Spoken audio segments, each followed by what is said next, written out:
Schadenfreude is a German word that describes pleasure derived from someone else's misfortune. It might be a brutal emotion, but tonight I guarantee you'll enjoy watching the misery of the men you're about to meet. They're a bunch of criminal scammers who've been tricking ordinary Australians out of millions of hard-earned dollars. But no more.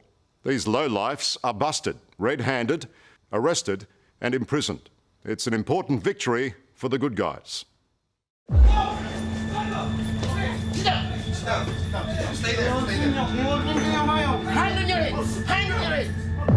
This should make all Australians very happy. Professional conmen Put your hands on your head. Don't move anything. Undone by their own arrogance and greed. Gentlemen, you're scamming a few Aussies, huh? For months, this less than impressive office in Manila, in the Philippines, has been the headquarters for a sophisticated scam. Well, you know what's going on, mate, because you're making illegal money and plenty of it here. Where fraudsters have cold called thousands of unsuspecting Aussies. What is your position here? I'm just a trainee. And tricked them into handing over their life savings for fake shares in real companies. But today, the game's up. The fraudsters that are running these operations are professional confidence tricksters. They're good liars, aren't they? Very good liars. They sell the dream, and a lot of Australians are looking for the dream. Why are you shaking your head? I don't, we said shares. I don't sell shares. What's shares? No idea what you're talking about. But you're caught in the act, you're caught in the act, Yes. and you still can't face up and say sorry. I'm so sorry for you, Burrow. Do any of you blokes have any shame? These fast-talking frauds have been brought down thanks to months of covert surveillance by Australian private investigator Ken Gamble. This is transnational organised crime at the highest level. It's devastating to the victims. It's enormous in size. It involves hundreds of millions, if not billions of dollars. And it's also funding and feeding other organised crime. So these are the booths where they work. These are their workstations. You can see all the scripts. They've got all their scripts.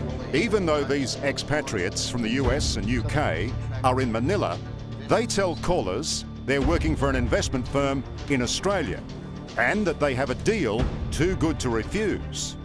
They'll cold call people and they will give them some very basic questions. Are you interested in investing? Would you mind if we sent you some information? So it's like a traditional telephone sales operation. It is exactly that. These people have been doing it a long time. They're very professional and they put a lot of pressure on the investor to make decisions quickly. So do you think these are all Australian names or not? They are. They're all Australians. These are all Australians. They're only targeting Australia. This whiteboard shows the sad truth. The latest Australians who have been sold the dream and the hundreds of thousands of dollars they've scammed. And as we go through the documents, we'll get in contact with them and let them know that they've been a victim of a scam. Give them the bad news. Give them the bad news. It's not going to be pleasant. No, it's not. Some of these people probably invested all the money they had into what is now just nothing but a scam. Thousands of kilometres from the Philippines, in the New South Wales town of Griffith, Robert Coy is out on the morning milk run. At 69, he already hoped to be retired, but a cold call 2 years ago lured him into the scammer's trap. Now his superannuation is all but blown. All up, if I can ask you directly, how much money have you paid to them? I'd probably be getting up to 300,000, 350,000 overall. Australian dollars. 350,000? That's an awful lot of money to lose. Yeah. Robert, that's a heck of a lot of milk. It is a lot of milk. So this is a sales invoice with obviously bogus name. Yeah. A large chunk of Robert's money was deposited into the ANZ account of Timber Hill Group here in Australia to buy shares. $180,000 for these shares, Robert. Yeah. Geez, that's a lot of money in one hit. Yeah, well, I thought an Australian company, that's what I wanted. And $10,000 for that one. Cunningly, the Timber Hill Group name was close enough to other legitimate companies using the name Timber Hill. But this one was a scam. For novice investors like Robert, their website looked impressive too. Its headquarters are supposed to be at this high-rise building in central Sydney. Robert, the Timber Hill address that's on this fake letterhead, 65 York Street in Sydney. Did you ever think about going there? No. It's only an hour away in the aeroplane. You never thought about visiting the head office? No. Sadly, a simple check would have revealed the company does not exist at this address. Do you feel sorry for the victims? I do feel sorry for them because, you know, a lot of them are hardworking. They're family people, family men mostly. Once they believe it's real, there's no turning back, really. Do they do that because of stupidity, or is it greed pushing them along? There is a combination of greed. Some people, yes, they want to try and make an easy buck. There's no doubt about it. On the other hand, there are people that are simply trying to do the right thing and make money and build a future for their family. It's almost impossible to put an exact figure on the number of victims being caught up in these scams. But what we do know is the rate at which life savings are being conned is phenomenal. In just the first 3 weeks of this year, no less than $15 million has been sent by Aussies living in country towns just like this one to crime gangs and con men in the Philippines. Single and newly retired, 70-year-old Ken Briggs was the perfect target when the scammers called him out of the blue in his man shed. Well, I got a phone call from this bloke and he went on with this big spiel and everything, and I started writing a few things down. I thought, well, I'll check these out. You had enough tucked away that you thought, well, I can use that and maybe make some money. Yeah. The former Queensland bus driver wanted to make a better return on his savings than keeping it in the bank. So what's the difference? Why did this outfit get you? Well, I think it was just the spiel they put in the first instance, and that you're actually talking to somebody and they can give you some facts as you believe that they're facts. I think really what sucked me in there. So it was the confidence part. Yeah. It's one thing to build a person's confidence, but this scam is all about walking a person right down to the bank. In less than 4 weeks, Ken deposited $60,000 for fake shares into 2 ANZ bank accounts. You wouldn't know how much they've actually made, because a lot of people will never ever admit to it that they've been taken by these people. Well, you can understand that, can't you? Absolutely. They must be very good at making you feel as though you're almost a friend. Absolutely. I mean, I don't think I've even paid that much for a car in my life. So I'm usually pretty frugal with my money, so to get sucked in like that, I just can't believe it. To show you exactly how they sell the scam, I need to do a bit of scamming myself. It's just days before the Manila office is going to be raided by Ken Gamble and the police. So I phone that so-called office of Timber Hill Group, pretending to be a prospective customer. Is that Timber Hill? Yes, it is. My name is John Anderson. How can I help you? He doesn't know it, but John Anderson has been under surveillance for months. His real name is Paul Carney, an expat from the United States. I am a managing advisor. I deal right now with 99 clients in 9 countries with over $190 million, okay? The key to his confidence trick is convincing callers their money is safely invested in Australia. So if you're buying with us, you pay us here. It doesn't go anywhere around the globe. Okay, so my money effectively would stay here in Australia. Right, safe and sound right down the street. Anderson plays to a script. He offers me a deal on the same fake shares in a real company, purchased by Robert Coy and Ken Briggs. Blu-ray is a very active stock. We're very big on it, and it's a major buy.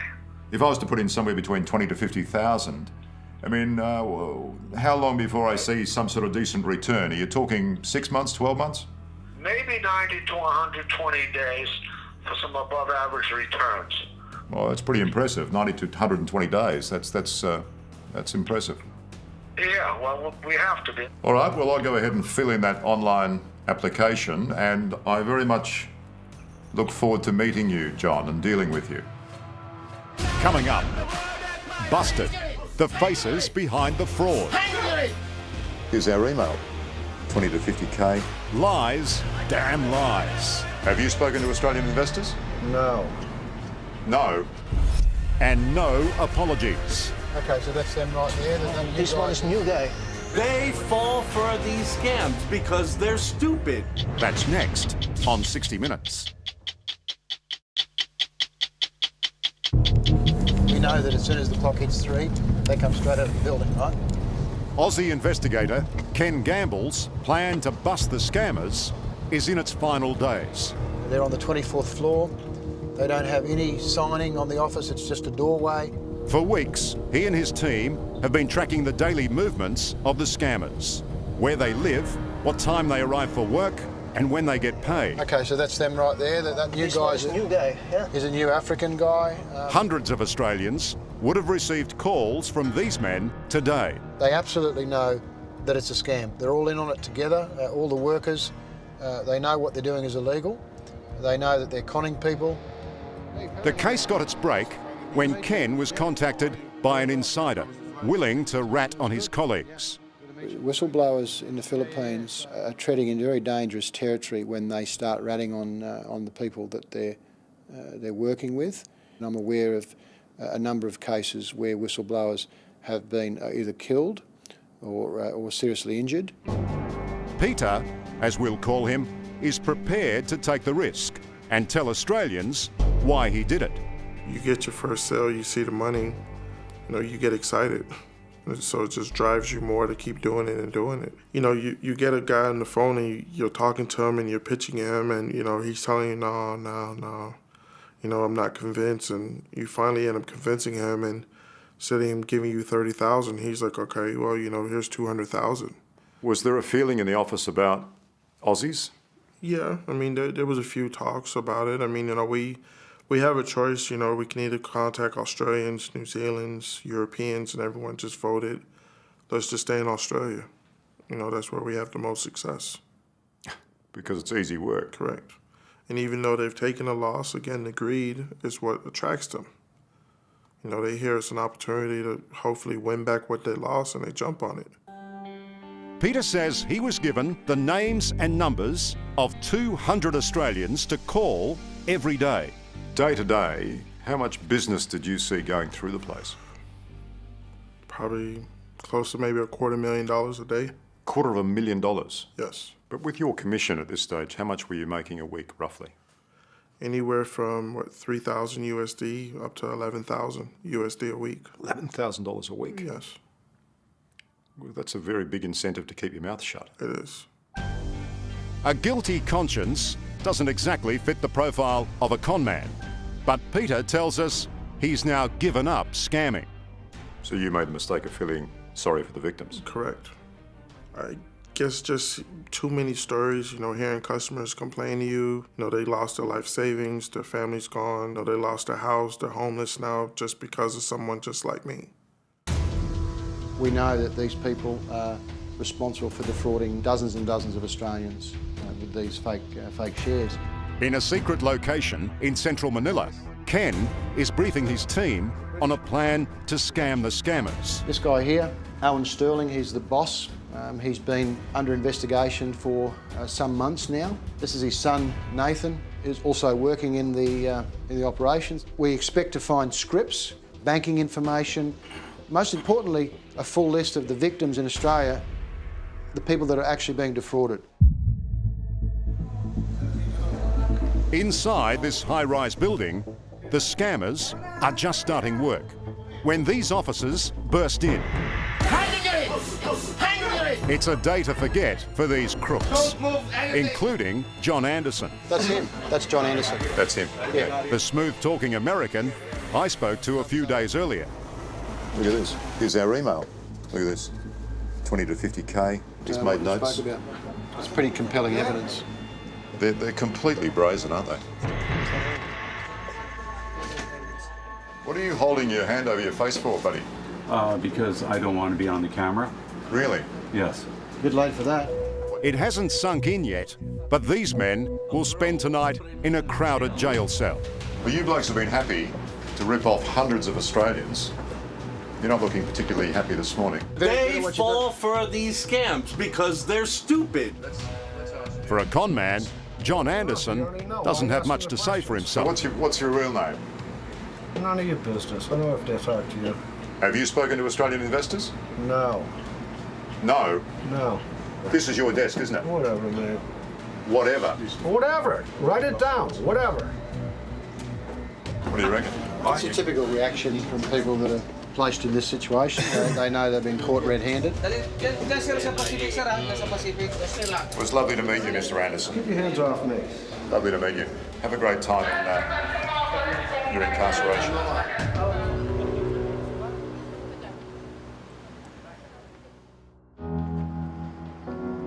Back in Australia, the news of a police raid is bittersweet for victims like Ken Briggs. It's confirmation he's been duped and probably lost his entire savings.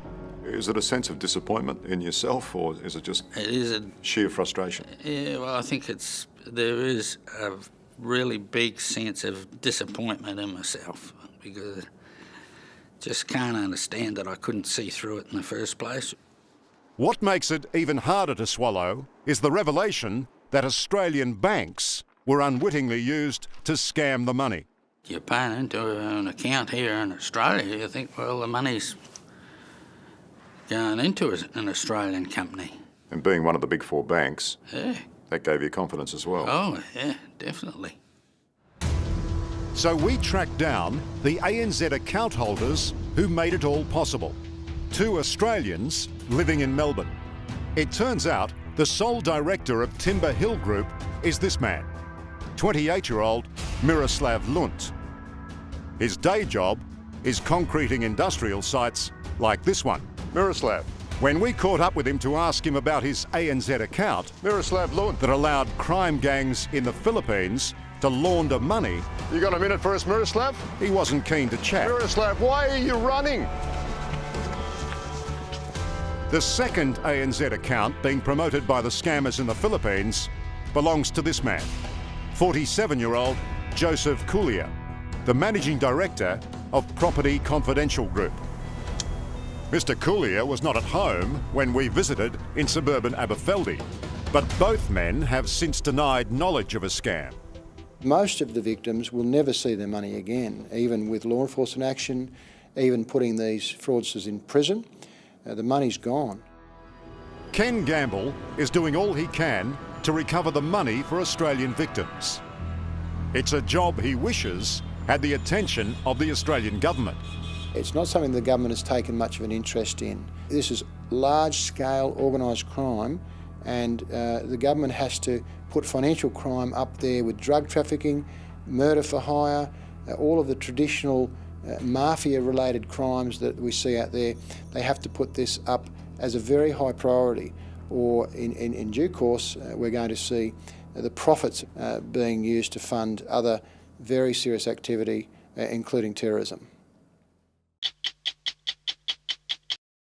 Hello, I'm Liam Bartlett. Thanks for watching. To keep up with the latest from 60 Minutes Australia, make sure you subscribe to our channel. You can also download the 9Now app for full episodes and other exclusive 60 Minutes content.